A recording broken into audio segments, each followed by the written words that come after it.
রাতের গভীরে তুমি আল্লাহকে ডাকবা। আল্লাহ বলেন লাব্বাইকা ইয়া আবদি, এক সেকেন্ডের জন্য দরওয়াজা বন্ধ নাই। সমুদ্রের মাঝে গিয়া যদি ডাক দাও ইয়া রাব, আমার আল্লাহ সেখানেও জবাব দিবেন লাব্বাইকা ইয়া আবদি। আমার আল্লাহকে মহিলারাও ডাকলে জবাব দিবেন, পুরুষেরাও ডাকবে জবাব। এমন কি কোন বিধর্মীয় যদি আল্লাহকে ডাকেন আল্লাহ জবাব দেন। এক আল্লাহর বান্দা মূর্তি পূজা করে, একটা মূর্তি সামনে নিয়ে সানাম সানাম সানাম বলে জিকির করে, হঠাৎ তার অজান্তে জবান থেকে সানাম শব্দ বের হওয়ার পরিবর্তে বের হয়ে গেল সমাদ, আল্লাহুস সামাদ। এত বছর যে সনম সনম বলে ডাকছে কোনো আওয়াজ নাই, আজ সমাদ শব্দ যখন বের হয়ে গেল সাথে সাথে গাইবি আওয়াজ লাব্বাইকা ইয়া আবদি।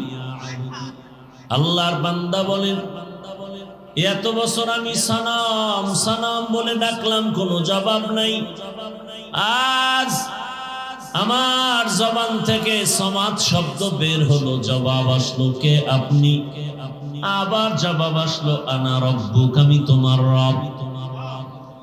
আমি অপেক্ষায় ছিলাম কখন তুমি আমাকে রব বলে ডাকবা, আল্লাহ বলে ডাকবা, আমার দরজায় ফিরে আসবা।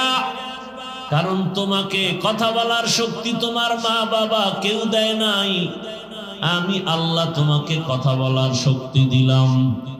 দুনিয়াতে আমি আল্লাহ তোমাকে যখন পাঠিয়েছি তুমি দাঁড়াইতেও পারো না, কথা বলতেও পারো না। তুমি দুনিয়াতে আসার পরে তোমার একটাই পুঁজি কান্নার আওয়াজ, আর তোমার কান্নার আওয়াজ দিয়ে কখন কি তোমার প্রয়োজন, এই প্রয়োজনটা তোমার বাবাও বুঝে না, একমাত্র তোমার মা বুঝে বুঝে সব আয়োজন করেছে। তুমি কান্না করেছো, বুঝাইতে চেয়েছো তোমার বড় ক্ষুধা লাগছে, মা তোমার কান্নার ভাষা বুঝে খানার আয়োজন করেছেন। তুমি কান্না করেছো, মা সারা বাবা পর্যন্ত বুঝে নাই। বাবাই বলে বাচ্চা কাঁদে কেন, খানা দেও। মা বলে 5 মিনিট আগে খানা দিয়েছি, আবার কেন খানা দিব। বাবাই বলে তো কান্না করে কেন। মা বলে এই কান্নাটা তার ঘুমের আগের কান্না, খানার কান্না না। ঘুম যাবে বিদায় বাচ্চা এখন কান্না করে। আল্লাহ বলেন আমি আল্লাহ তোরে দুনিয়াতে পাঠানোর পর একটা মা বাবাও কোনোদিন আমাকে বলে নাই কথা বলার শক্তি দাও। কোনদিন তোর মা বাবা বলে নাই আমার সন্তানের দাঁত নাই, দাঁত দাও। হাঁটতে পারে না, হাঁটার শক্তি দাও। যখন যেটার প্রয়োজন আমি আল্লাহ চাওয়ার আগে সব ব্যবস্থা করে দিয়েছি। আমি আল্লাহ পাক সব কিছুর আয়োজন করেছি। তোরে হাঁটার শক্তি দিলাম, কথা বলার শক্তি দিলাম, দেখার শক্তি দিলাম। এখন তুই কচি কণ্ঠে আব্বু বলে ডাক দাও, বাবার কলিজা ঠান্ডা হয়। কচি কণ্ঠে তুই আম্মুকে আম্মু বলে ডাক দাও, মায়ের কলিজা ঠান্ডা হয়। আমি আল্লাহ বাধা দেই নাই। তুই মাকে মা বলে ডাকবি, বাধা নাই। বাবাকে বাবা বলে ডাকবি, বাধা নাই। কিন্তু তোর মা বাবা সামান্যতম তোমার খানা দানা বস্ত্র বাসস্থানের ব্যবস্থা করেছে, আর আমি আল্লাহ যে তোরে জিহ্বা নামের মেশিন দিয়ে কথা বলার শক্তি দিলাম। আমি আল্লাহ অপেক্ষায় থাকি। মাকে ডাকো, বাবাকে ডাকো, মাঝে মাঝে আমি আল্লাহকে একবার আল্লাহ বলে ডাক দিবা। যদি একবার আল্লাহ বলে ডাক দেও, আমি আল্লাহ তোমার দিলের হালাত জানি, চাওয়ার আগে সব ব্যবস্থা করে ফেলবো। والنجم والشجر يسجدان وفضل زمانا على زمان كما فضل مكانا على مكان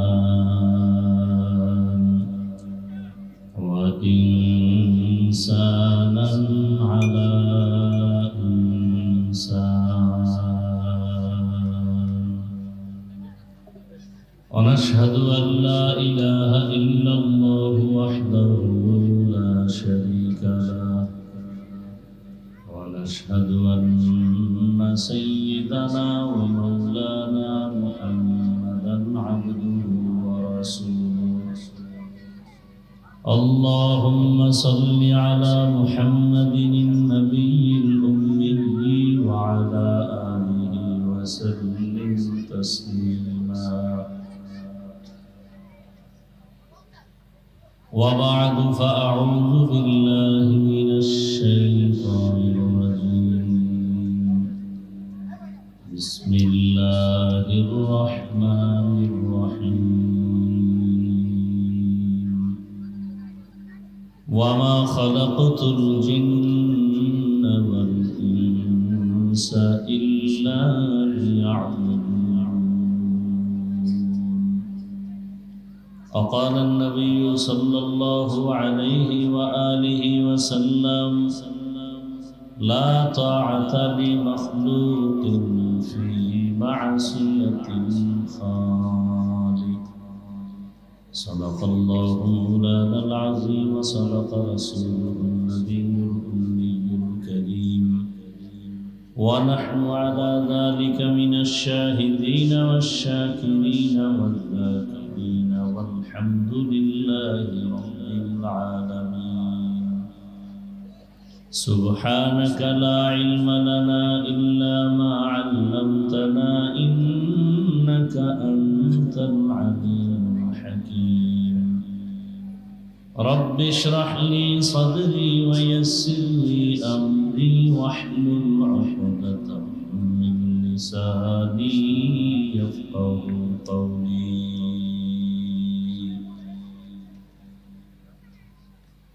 सूरज ने दिया अपनी शुआओं को ये पैगाम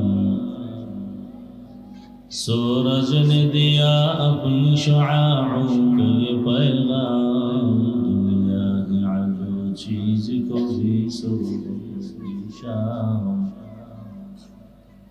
दुनिया है आजो चीज को भी सुबह को भी शाम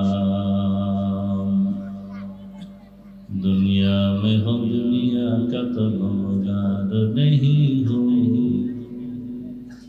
दुनिया में हो दुनिया का तलबगार नहीं हो बाजार से गुजर हो खरीदार नहीं हो बाजार से गुजर हो खरीदार नहीं हो मकबूल है शाज़ है काबिल तो बहुत है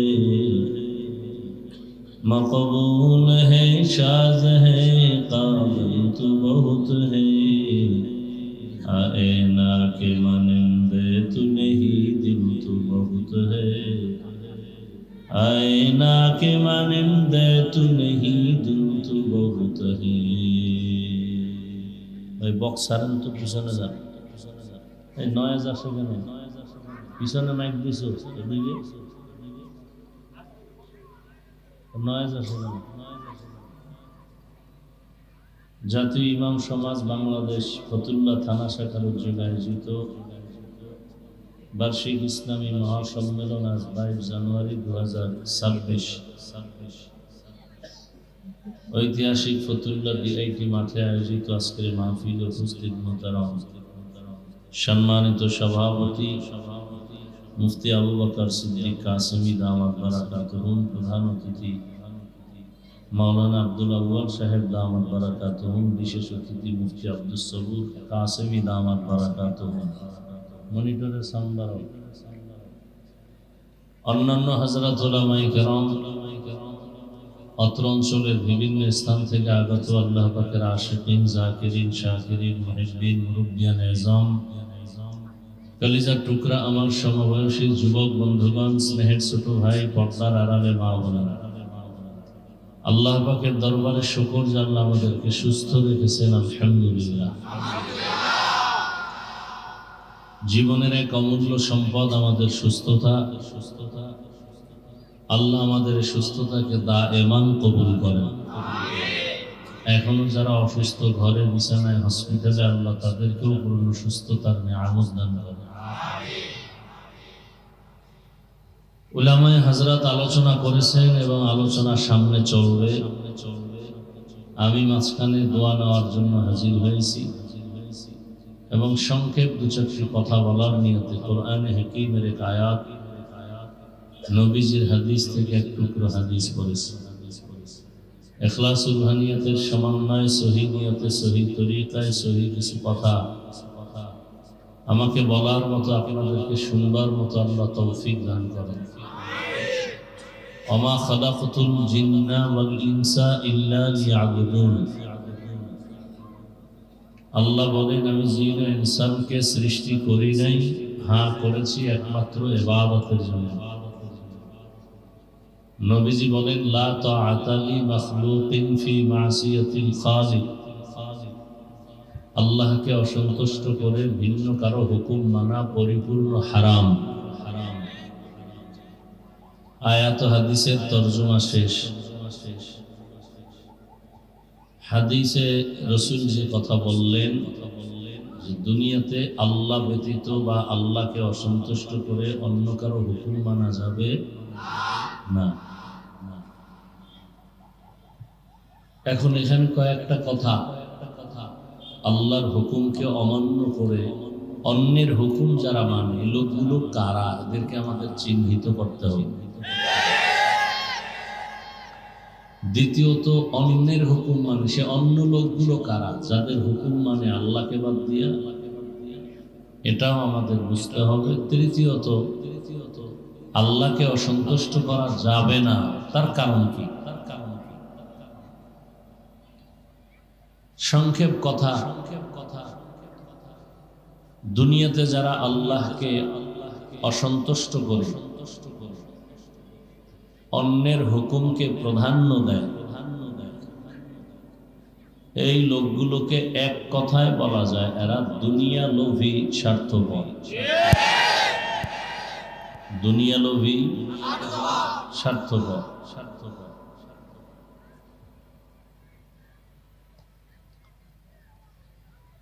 এই দুনিয়া লোভী, স্বার্থপর যারা, এদের ব্যাপারে আল্লাহর রাসূল কি বলেছেন?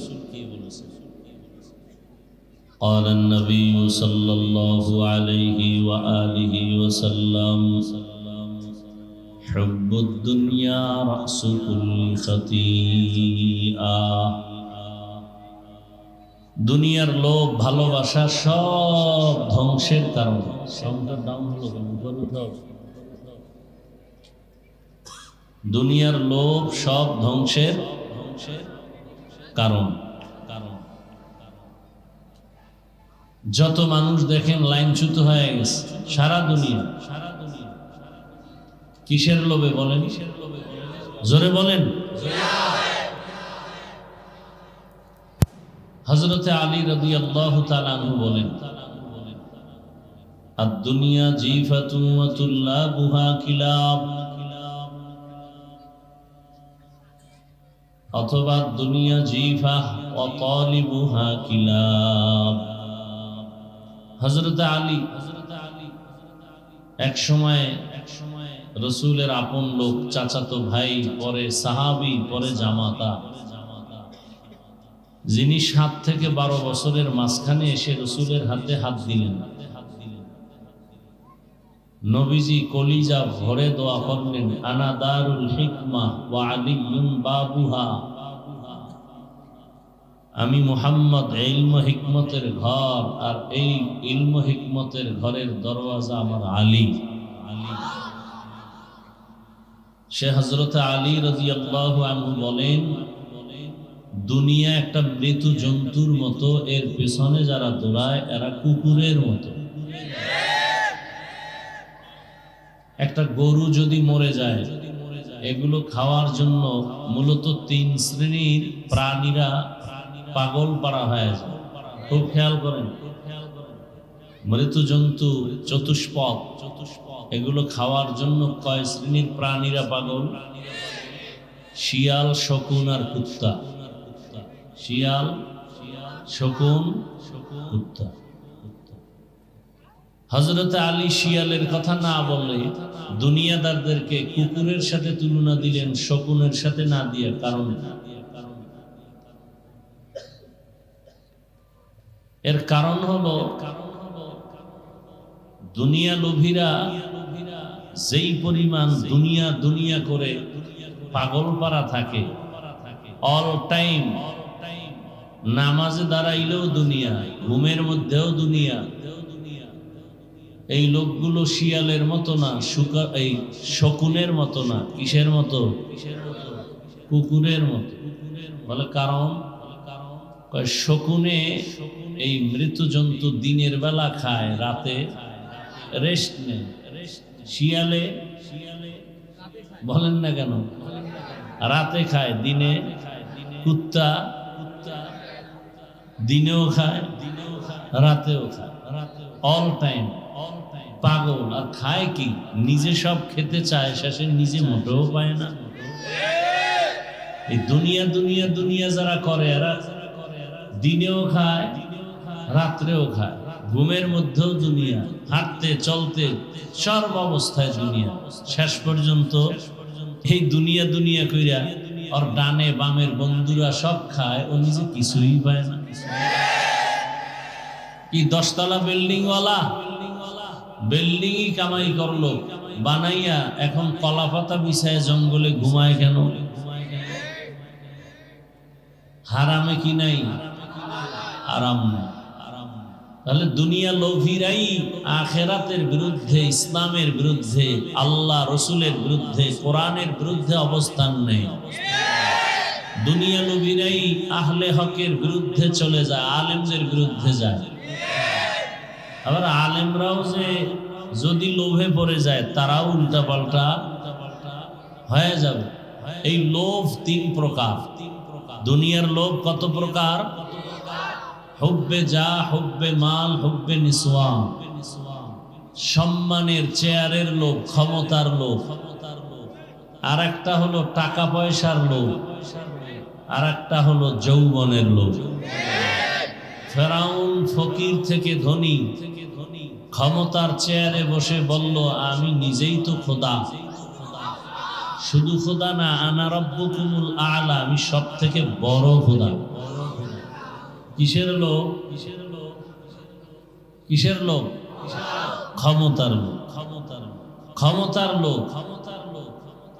ক্ষমতার লোভে পড়ে নমরুদ ইব্রাহিম নবীর সাথে কি না বেয়াদবি করলো। ফেরাউন মুসা নবীর সাথে বেয়াদবি। এরকম সবাই। কারুন লোভে পড়ে মুসা নবীর সাথে বেয়াদবি করলো। কিসের লোভ জানা থাকলে বলেন তো? টাকার লোভ। কারুনের কিসের লোভ? টাকার লোভ। যাকাত দেয় না। আমাদের দেশে 3 লাইনের লোভী আছে না নাই? ক্ষমতার লোভে ইমামের উপরে হামলা, ক্ষমতার লোভে আলেমদের বিরুদ্ধে কথা। কি বলে? হুজুরেরা আবার কেন রাজনীতি করে? মক্কার কাফের মুশরিকরা বলতো, মোহাম্মদ যদি নবী হয় তো বাজারে যায় কেন? নবীরা বাজারে যাবে না। কোরআন হাদিসে যা আছে, আল্লাহ যা করতে বলেছেন, আল্লাহর হুকুম অনুযায়ী করলেই সেটা ইবাদত, এবং সেটা করবে, এতে কোনো বাধা।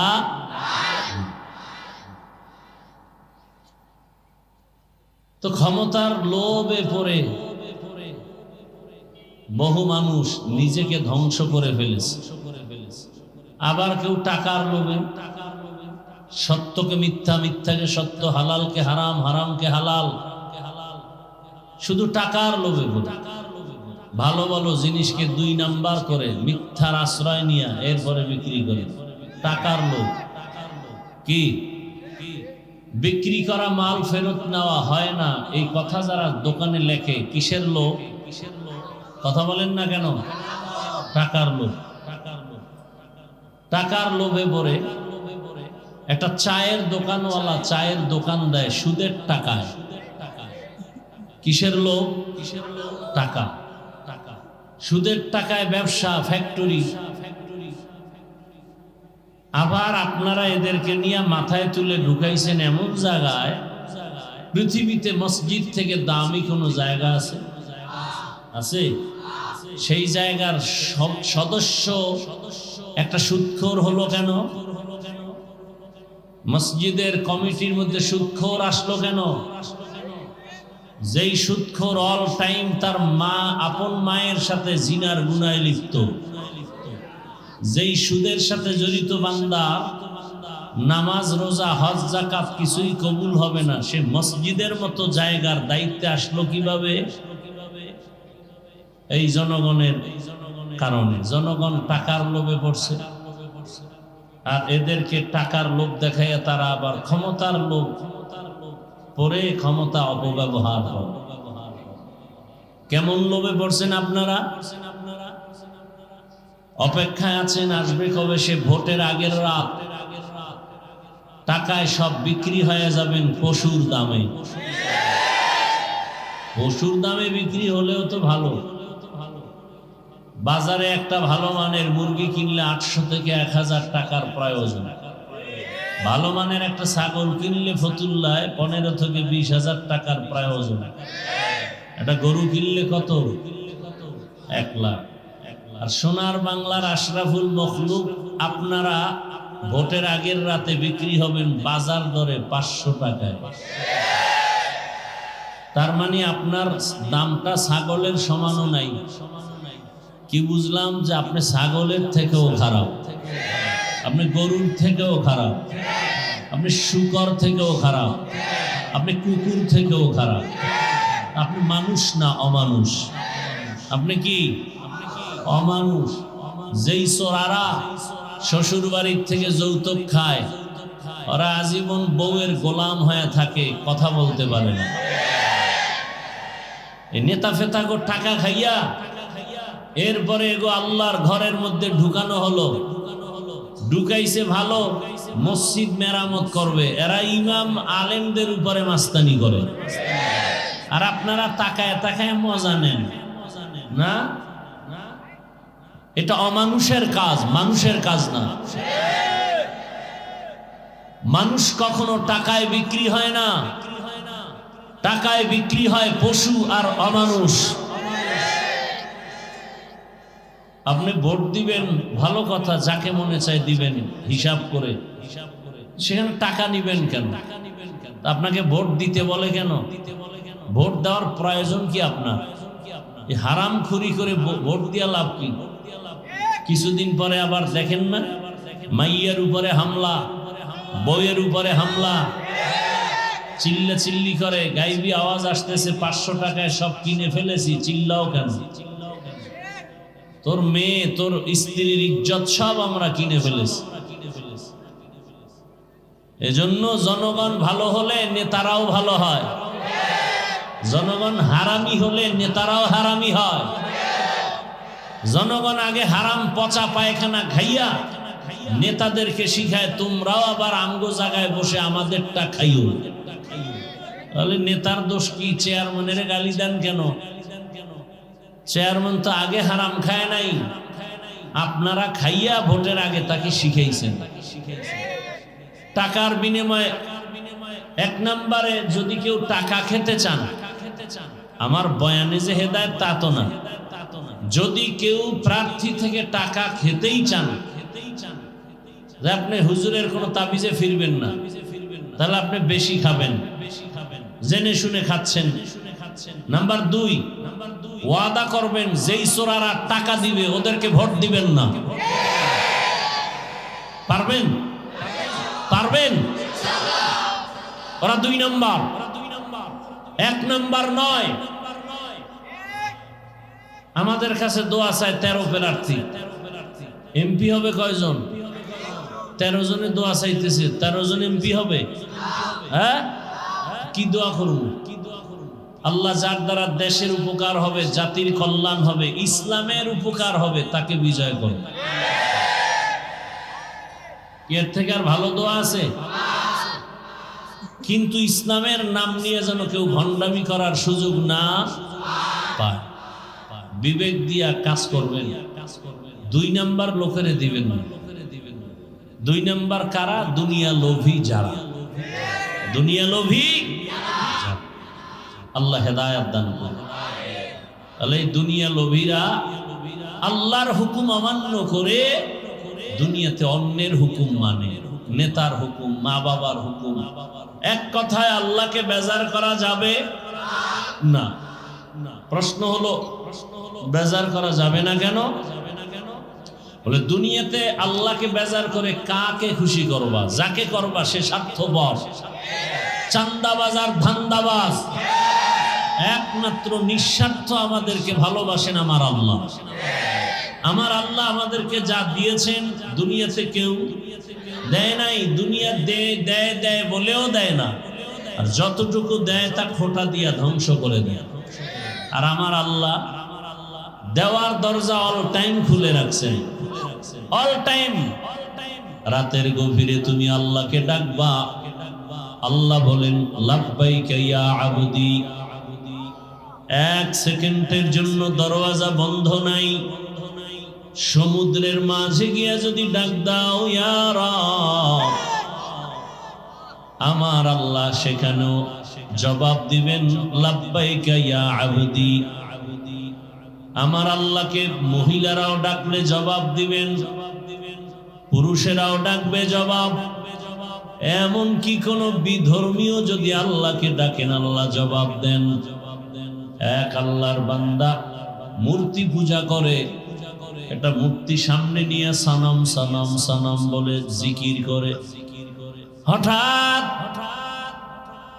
তার অজান্তে জবান থেকে সানাম শব্দ বের হওয়ার পরিবর্তে বের হয়ে গেল সমাদ, আল্লাহুস সামাদ। এত বছর যে সানাম সানাম বলে ডাকছে কোনো আওয়াজ নাই, আজ সমাদ শব্দ যখন বের হয়ে গেল সাথে সাথে গাইবি আওয়াজ লাব্বাইকা ইয়া আবদি। আল্লাহর বান্দা বলেন এত বছর আমি সানাম সানাম বলে ডাকলাম, কোনো জবাব নাই।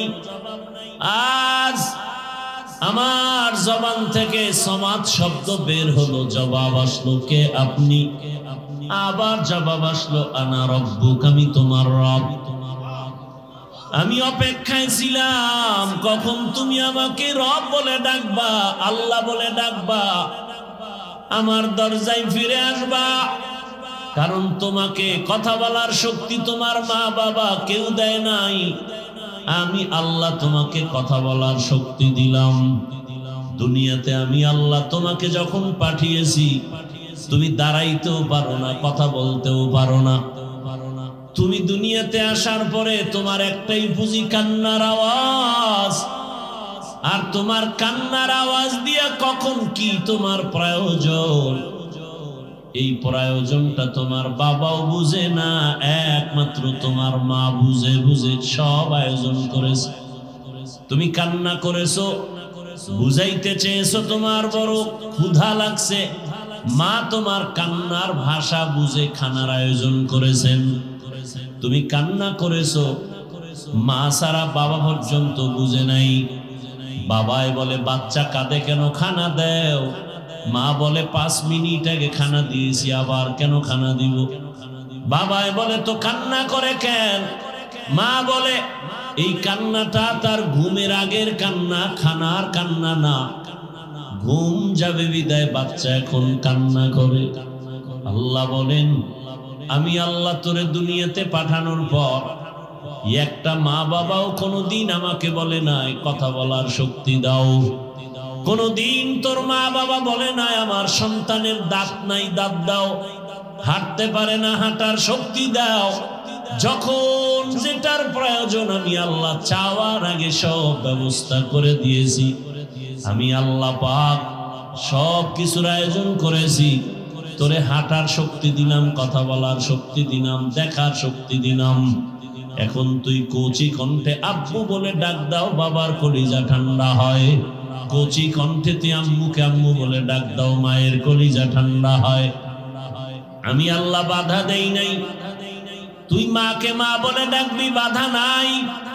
বাবাকে বাবা বলে ডাকবি, বাধা নাই, কিন্তু তোর মা বাবা সামান্যতম তোমার খানা দানা বস্ত্র বাসস্থানের ব্যবস্থা করেছে, আর আমি আল্লাহ যে তোরে জিহ্বা নামের মেশিন দিয়ে কথা বলার শক্তি দিলাম, আমি আল্লাহ অপেক্ষায় থাকি।